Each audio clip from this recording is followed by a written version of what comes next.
வணக்கம். தமிழ் பிளஸ் பிரதான செய்திகளோடு இணைந்திருக்கின்றோம். முதலில் இன்றைய நாளுக்கான தலைப்புச் செய்திகள். பெண் பாராளுமன்ற உறுப்பினர்களுக்கு விசேட அறிவிப்பு. ருகுணு பல்கலைக்கழக விவசாய பீடத்தின் 21 மாணவர்களுக்கும் விளக்கமறியல். யாழ் போதனாவில் படுகொலை செய்யப்பட்ட 68 பேரின் 38வது ஆண்டு நினைவேந்தல் இன்று. ஜப்பானில் முதல் பெண் பிரதமராக சனே டகாய்ச்சி தெரிவு செய்யப்பட்டுள்ளார். இனி விரிவான செய்திகள். பெண் பாராளுமன்ற உறுப்பினர்கள் நாளை இளஞ்சிவப்பு அல்லது இளஞ்சிவப்பு நிறம் கலந்த ஆடைகளை அணிந்து சபை நடவடிக்கைகளில் பங்கேற்பதற்கு தீர்மானிக்கப்பட்டுள்ளது. மார்பக புற்றுநோய்க்கான விழிப்புணர்வை ஏற்படுத்தும் நோக்கில் அவ்வாறு ஆடைகளை அணிந்து வருவதற்கு சபாநாயகர் இன்று அனுமதி வழங்கினார். அதன்படி நாளை பாராளுமன்றத்துக்கு வரும்போது தொடர்புடைய அறிவிப்புக்கு ஏற்ப செயற்படுமாறு சபாநாயகர் இன்று அறிவித்தார். உலகளாவிய மார்பக புற்றுநோய் குறித்த விழிப்புணர்வை அடையாளப்படுத்தும் வகையில் நாளை பாராளுமன்ற உறுப்பினர்கள் அணிய வேண்டிய சின்னத்தை பெண் பாராளுமன்ற உறுப்பினர்கள் சங்கம் தயாரித்துள்ளதாகவும் அனைத்து பாராளுமன்ற உறுப்பினர்களுக்கும் வழங்கப்படும் எனவும் சபாநாயகர் தெரிவித்துள்ளார். அனர்த்த நிலைமைக்கு மத்தியில் அனர்த்த முகாமைத்துவ குழு மூலம் வழங்கப்பட வேண்டிய சேவைகளை அவசரமாக முன்னெடுக்குமாறு எதிர்க்கட்சித் தலைவர் சஜித் பிரேமதாச இன்று பாராளுமன்றத்தில் கோரிக்கை விடுத்துள்ளார். மாத்தறை மாவட்டத்தில் நீல்வளா அணைக்கட்டு பிரச்சினை காரணமாக அதிக அளவிலான விவசாய வயல் நிலங்கள் சேதமடைய பார்க்கின்றன. தனக்கு கிடைக்கும் தகவல்களின்படி இந்த அனர்த்த நிலையால் 3 மனித உயிர்கள் பலியாகியுள்ளன என்று எதிர்க்கட்சித் தலைவர் தெரிவித்தார். அனர்த்தத்தால் பாதிக்கப்பட்டவர்களுக்கு நிவாரணங்களை பெற்றுக் கொடுக்க நாமும் தயார் என அவர் தெரிவித்துள்ளார். கடந்த காலங்களில் மக்கள் விடுதலை முன்னணியால் ரெட் ஸ்டார் படை போன்ற திட்டங்களும் முன்னெடுக்கப்பட்டன. இந்த திட்டங்களுக்கு மேலதிகமாக அரசாங்கத்தாலும் வேலை திட்டம் ஒன்றை முன்னெடுங்கள். விசேடமாக இந்த அனர்த்த முகாமைத்துவ வேலை திட்டத்திற்கு எமது கட்சியின் பங்களிப்பையும் பெற்றுத் தருவோம். எதிர்காலத்தில் அதிகரிக்கும் என எதிர்பார்க்கப்படும் அனர்த்த நிலைமைக்கு மத்தியில் அரசாங்கத்தின் வேலை திட்டத்தை உடனடியாக நாளை காலையில் அல்லது இன்றைய தினத்திலேனும் பாராளுமன்றத்திற்கு சமர்ப்பிக்குமாறு எதிர்க்கட்சித் தலைவர் இதன்போது கோரிக்கை விடுத்துள்ளார். நேற்று கைது செய்யப்பட்ட ருகுணு பல்கலைக்கழக விவசாய பீடத்தின் 21 மாணவர்களும் மாத்தறை பிரதான நீதவான் நீதிமன்றத்தில் ஆஜர்படுத்தப்பட்ட பின்னர் இம்மாதம் 28ஆம் தேதி வரை விளக்கமறியலில் வைக்கப்பட்டுள்ளனர். மாத்தறை பிரதான நீதவான் சத்துரய திசாநாயக்க இன்று இந்த உத்தரவை பிறப்பித்தார். கம்புருப்பிட்டிய மாபலானையில் அமைந்துள்ள ருகுணு பல்கலைக்கழக விவசாய பீடத்தின் 3ஆம் ஆண்டு மற்றும் 2ஆம் ஆண்டு மாணவர்களின் இரு குழுக்களிடையே நேற்று பிற்பகல் மோதல் ஏற்பட்டது. கடந்த ஞாயிற்றுக்கிழமை நடைபெற்ற கிரிக்கெட் போட்டியின் மதிப்பெண் தொடர்பான தகராறே இந்த சம்பவத்திற்கு காரணம் என்றும் தெரிவிக்கப்படுகின்றது. மோதலில் காயமடைந்த 6 பல்கலைக்கழக மாணவர்கள் கம்புருப்பிட்டிய ஆதார வைத்தியசாலையில் சிகிச்சைக்காக அனுமதிக்கப்பட்டுள்ளனர். நிலைமையை கருத்தில் கொண்டு பல்கலைக்கழக நிர்வாகம் விவசாய பீடத்தின் 2ஆம் மற்றும் 3ஆம் ஆண்டு மாணவர்களை வளாகத்திலிருந்து வெளியேற்ற நடவடிக்கை எடுத்தது. பின்னர் இந்த மோதல் தொடர்பாக ருகுணு பல்கலைக்கழக விவசாய பீடத்தின் 21 மாணவர்களை கம்புருப்பிட்டிய போலீசார் கைது செய்து இன்று மாத்தறை நீதவான் நீதிமன்றத்தில் ஆஜர்படுத்தினர்.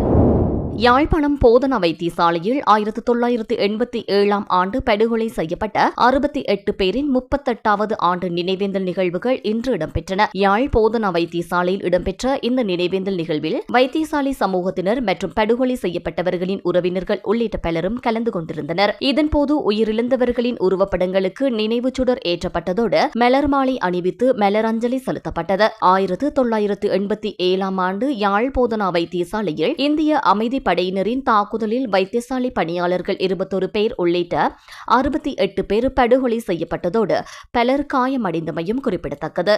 மேலும் குறித்த நிகழ்வில் 1987ஆம் ஆண்டு உயிர்நீத்த சாரதி வை சண்முகலிங்கம் அவர்களின் நினைவாக அவரது மனைவி செல்வன் ரா சுகுமாரின் தாயாருக்கு சக்கர நாட்காலி ஒன்றினை நன்கொடையாக வழங்கியுள்ளமையும் குறிப்பிடத்தக்கது.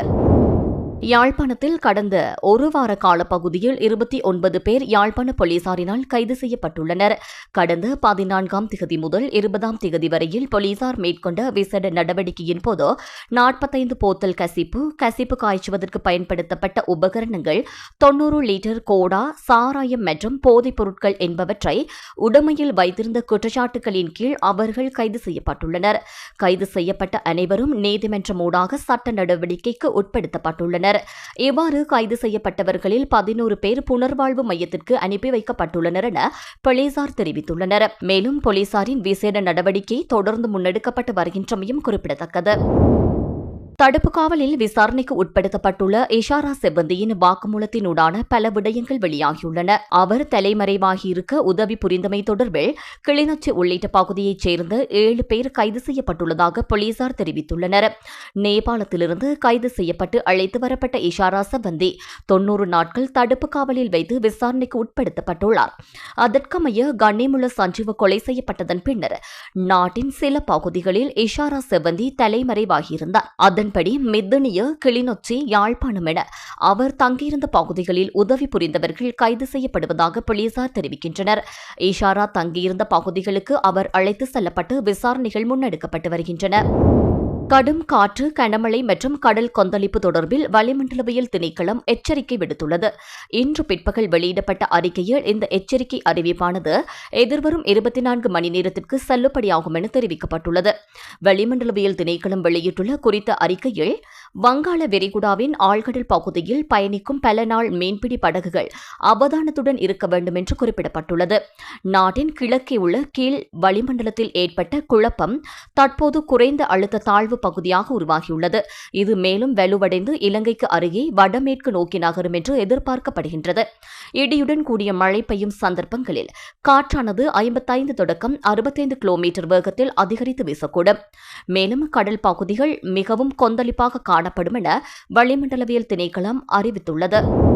ஜப்பானில் ஆளும் லிபரல் ஜனநாயக கட்சி பெரும்பான்மை இழந்ததையடுத்து பிரதமர் ஷிஹெரு இஷிபா தமது பதவியை அண்மையில் ராஜினாமா செய்தார்.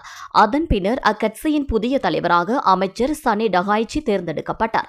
வெற்றியை தொடர்ந்து லிபரல் ஜனநாயக கட்சியின் அதிகாரப்பூர்வ தலைவராக பதவியேற்றுக் கொண்டார். இதையடுத்து அவர் பிரதமராக தேர்வு செய்யப்படுவார் என எதிர்பார்க்கப்பட்டது. அதன்படியே சனே டகாய்ச்சி பிரதமராக தேர்வு செய்யப்பட்டுள்ளார். ஜப்பான் பாராளுமன்றத்தில் நடத்தப்பட்ட வாக்கெடுப்பில் கீழவையில் மொத்தமுள்ள 465 வாக்குகளில் 237 வாக்குகளை பெற்று டகாய்ச்சி வெற்றி பெற்றார். இதனை அடுத்து அவர் மேலவையில் நடத்தப்படும் வாக்கெடுப்பிலும் வெற்றி பெறும் வாய்ப்புகள் பிரகாசமாக உள்ளதால் ஜப்பானின் புதிய பிரதமராக ஏற்றுக்கொள்ளப்படுவார் என்று எதிர்பார்க்கப்படுகின்றது. விரைவில் ஜப்பான் நாட்டின் 104வது பிரதமராக அவர் பதவியேற்க இருக்கின்றார் என்பதும் குறிப்பிடத்தக்கது. ரஷ்யா, உக்ரைன் ஆகிய இருதரப்பு போர் வீரர்களும் சண்டையை நிறுத்திவிட்டு வீட்டுக்கு செல்ல வேண்டும். மக்களை கொல்வதை நிறுத்துங்கள், அனைத்தையும் நிறுத்திவிடுங்கள் என அமெரிக்க ஜனாதிபதி டொனால்டு டிரம்ப் தெரிவித்துள்ளார். ரஷ்யா, உக்ரைன் ஆகிய இரு நாடுகளுக்கும் இடையே 3 ஆண்டுகளுக்கு மேல் போர் தொடர்ந்து வருகின்றது. இந்த போரை முடிவுக்கு கொண்டுவர அமெரிக்க ஜனாதிபதி டொனால்டு டிரம்ப் கடுமையாக முயற்சித்து வருகின்றார். கடந்த ஆகஸ்ட் மாதம் 15ஆம் தேதி அலாஸ்காவில் ரஷ்ய ஜனாதிபதி புட்டினை டிரம்ப் சந்தித்து பேச்சுவார்த்தை நடத்தினார். எனினும் அந்த பேச்சுவார்த்தை வெற்றியளிக்கவில்லை. அடுத்து கடந்த 18ஆம் தேதி வாஷிங்டனில் உள்ள வெள்ளை மாளிகையில் உக்ரைன் ஜனாதிபதி செலன்ஸ்கி டிரம்பை நேரில் சந்தித்து பேசியுள்ளார். இத்துடன் இந்த செய்தி அறிக்கை நிறைவுக்கு வருகின்றது. மேலும் பல செய்திகளுக்கு எமது யூடியூப் தளத்தினை சப்ஸ்கிரைப் செய்யுங்கள்.